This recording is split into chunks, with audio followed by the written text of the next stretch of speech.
Good morning, ladies and gentlemen, and on behalf of my co-chair, Professor Vasconcelos, welcome to this first plenary session of the 10th International Lupus meeting.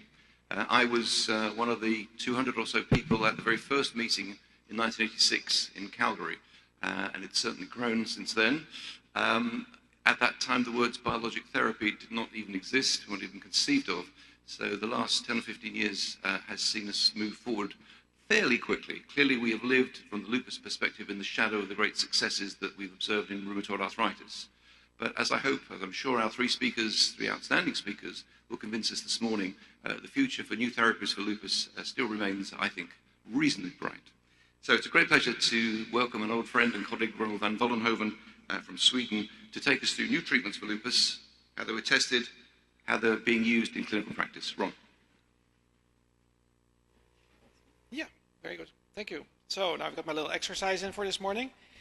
Thank you very much, David, for the introduction, and I would like to really thank the organizers for inviting me and giving me the honor of being here to present for what is going to be a day of very exciting science and clinical applications in systemic lupus erythematosus. And so I've been asked to talk to you today about biologics and how they were tested and how they are used in clinical practice, and obviously it's just a glimpse. I cannot talk about everything, but I'll talk about a few things that I find interesting about 3 biologics that have been tested and that are to some extent used in clinical practice.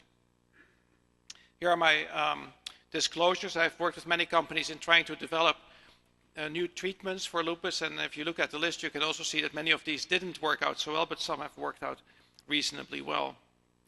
So how are things tested? How are they used? So this is a nice laptop. So it's obviously when it's being designed at the manufacturers, they have a lot of ways that they test it, and then they think, okay, so now we've tested for many important functions, how are they going to be used? And then maybe they're used like this. So sometimes things when they're tested and when they're used, they're a little bit different. And I think sometimes with the clinical trials, we feel that that clinical trial didn't exactly fit how we are using the drugs in practice. And that's sometimes important. So I wanted to talk to you a little bit about the biologic called Abatacept, or also Orencia, which of course in rheumatology is known because it's an approved treatment for rheumatoid arthritis. And in many of the healthcare systems in which we work, we can use drugs that are approved for one disease and use them for another.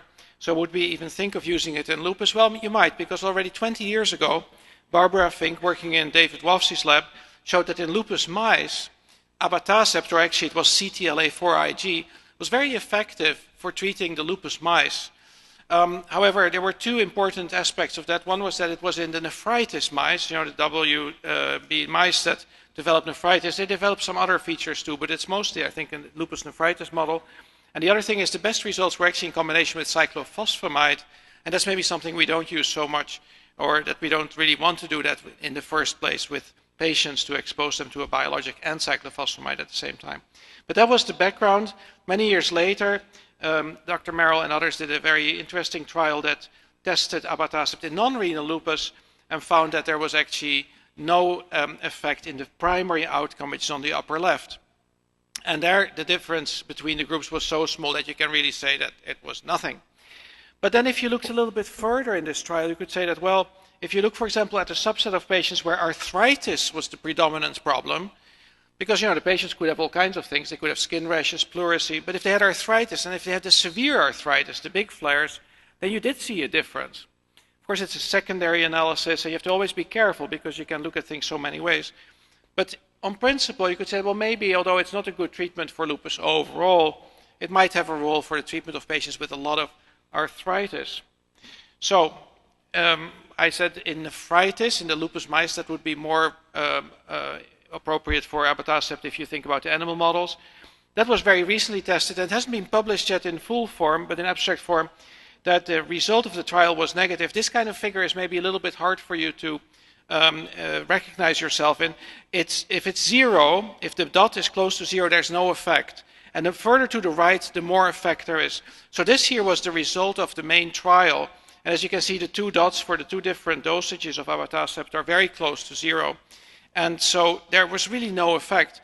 But it was recently published that if you had analyzed this trial using other outcomes, then the dots would have been quite far to the right in some instances.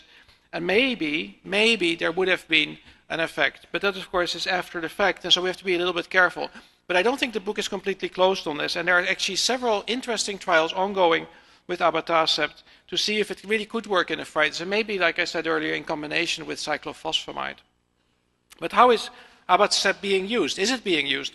Well, in the LUPUS registry, 2 years ago, we did a review of biologics use, which was then off-label for all biologics, and we found that Abatacept, which was the yellow pie, was used exceedingly rarely. And in fact, I've searched the literature, and there are very few case reports, there are very few descriptions of series of patients. So although Abatacept is available in many countries for off-label use, it's fair to say that today it is used only very infrequently. Different for Rituximab.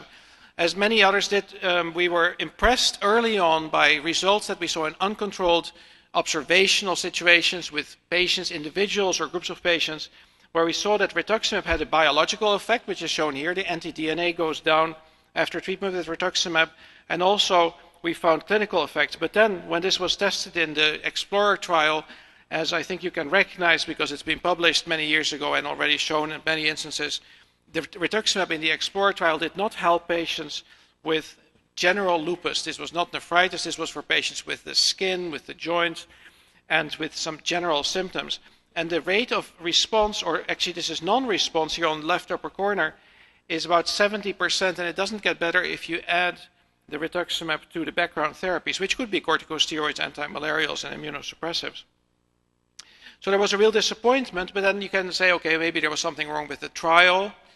But I also think that maybe for the way that this trial was done with the arthritis and the skin lesions predominantly, that's not how we had used Rituximab in our practical situation. How we had used it was in the very severe refractory patients. And that's what most individuals had done, particularly, of course, Professor Isenberg's group in London and many others, for the refractory patients. That was not the same as in this trial. So this was an example of a patient who we had with a very severe refractory nephritis, and then after Rituximab things got better. And that's an experience that we've had, and that has also been summarized by Torun Jonsdottir and Eva Gunnarsson in many publications. And so we were still thinking that, well, maybe in the patients with nephritis we would see a positive result. But when a formal trial was done of Rituximab in lupus nephritis, it was also reported as a negative trial. And I'm sure that Professor Fury will speak about this a bit more. And I just want to point out to you that although this was also a negative trial, officially, like the Explorer trial, it's a little different, because if you look at the actual results, then you can nonetheless see that there was a difference. It was maybe not statistically significant, but at least the numbers were quite different. That was not the way it was in the previous trial I showed you. Now, this was not statistically significant, but that means that one interpretation is that the drug didn't do anything, but another interpretation is that the drug could have done something, but it had required a larger trial to prove it. So that's consistent with that. So we don't know yet, but that's a possibility. And this trial was not very big. I think we have now learned that for lupus trials to succeed, it may be necessary to have hundreds and hundreds of patients, which is of course also very difficult and very costly. But this is an important feature of the LUNAR trial that has to be recognized, that maybe it wasn't big enough to demonstrate an effect at a statistically significant level. Or it could also be that maybe it was a bit too short. You know, it was a one-year trial.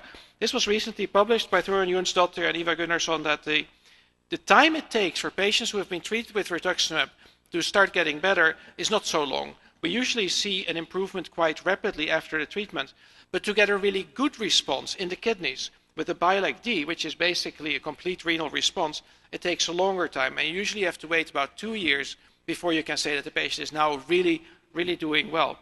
And that's something that if you want to pick that up in a clinical trial, you would have to do a 2-year clinical trial, or possibly even longer, which is, again, not easy to do and very costly. So there are two reasons why maybe in nephritis Rituximab would still have a role. So how is Rituximab being used? Well, I think it's very clear that it is being used. And this is, again, that same slide from the LUPUS registry, and there it was clear that Rituximab was the dominant off-label biologic being used when we did this survey, this retrospective study. And so it's used. Now, is it used very, very widely?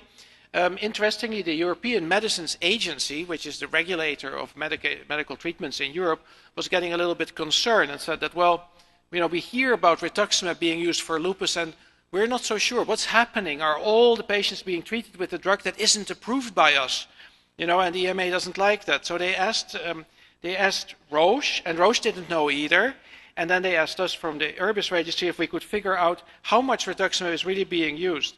And what we found out in a study that has now been submitted to the EULAR Congress and that will be presented there, that in the overall population of Europe, which of course includes countries where off-label use is possible and other countries where it is not possible, but the overall use is around 1%. 1% of lupus patients are getting rituximab.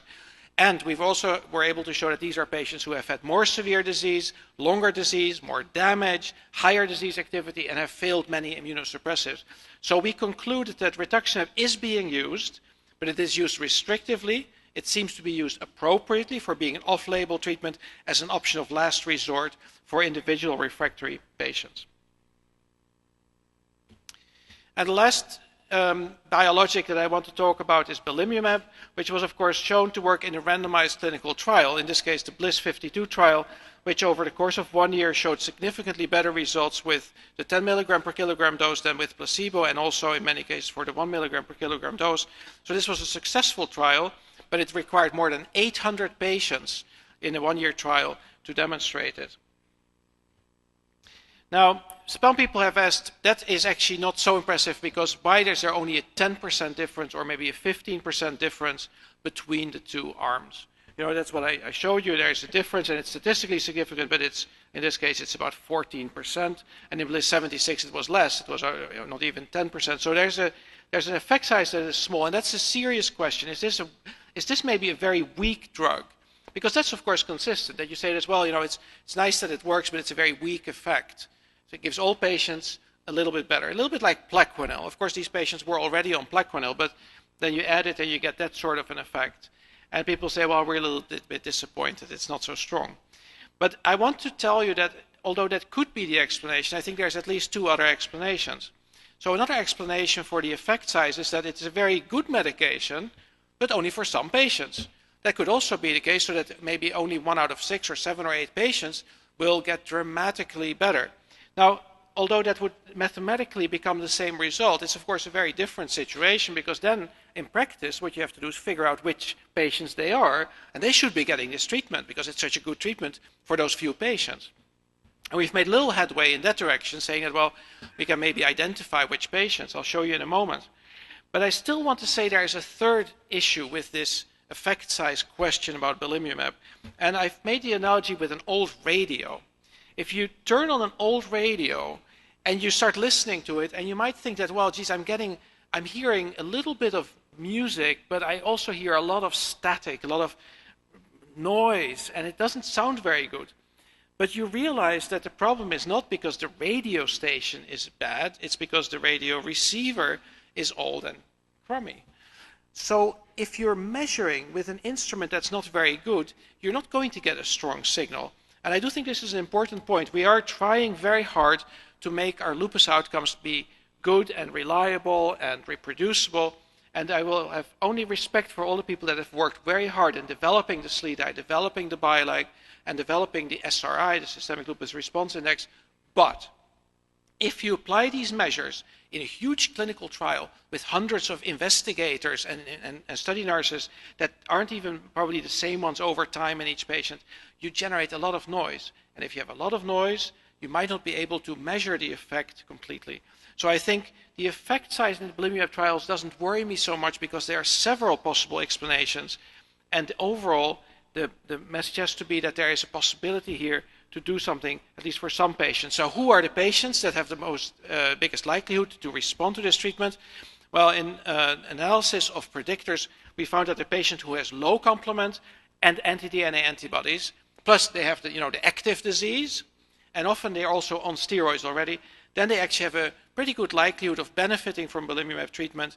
And that's how we've been using it also in our practice primarily. And I think because we choose these patients based on the way they are, we are seeing good results. So how is Belimumab being used? Well, that's of course still a little bit early. In many countries it has not been approved so long, or it hasn't been reimbursed, not yet, or just very recently. So I think in the URBIS registry that is now ongoing, a prospective registry that just started last year, we are seeing that from those sites that we have now, Belimumab is being used and it's actually the only on-label biologic, and there is use of it that is now the biggest piece of the pie. But that's how it looks today. And we'll see what happens, because people need to get experience with all the biologics in managing lupus, because the hope, of course, is that by doing that, by investigating this, but also by using treatments appropriately, we'll be able to treat our patients better all the time. Thank you.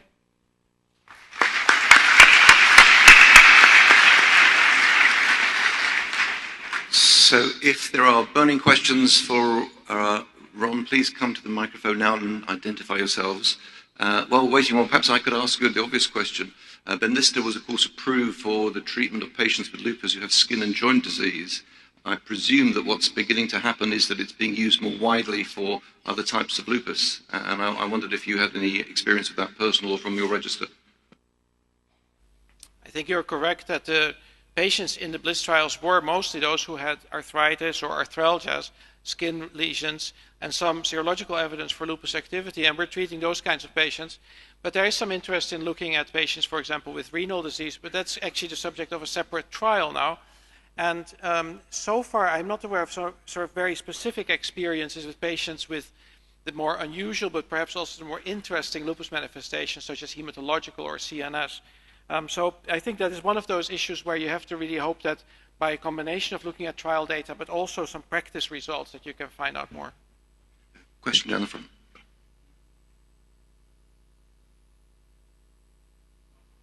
No. McKeown, Ann Arbor. One of the conclusions one might draw from the LUNAR trial, the trial of Rituximab and lupus nephritis, is that it doesn't work very well in combination with mycophenolate. Mm-hmm. And that would be consistent with the open trials in which mycophenolate Rituxan combinations are very rarely reported, and cyclophosphamide Rituxan combinations are frequently reported. And that would affect clinical decision-making, because if one has a patient who has failed Cellcept and adds Rituxan, that might not be the right decision. The right decision might be first to go into cyclophosphamide and then to add Rituxan. I'm very glad you asked that question, because it's an important and a difficult issue. Professor Isenberg's group, when they started using Rituximab, often combined it with cyclophosphamide, maybe always. At Karolinska, when we started using it, we did the same thing. It was sort of the lymphoma protocol, and we saw very good results. Then some other groups started reporting that they had used Rituximab without cyclophosphamide, and later this was put in some sort of a meta-analysis, and there was no clear difference. But interestingly, the person who first pioneered Rituximab for autoimmune disease, Professor Jonathan Edwards from London, he actually felt very strongly that the combination with cyclophosphamide would be exceptionally effective because of the effects that combination has on B cells.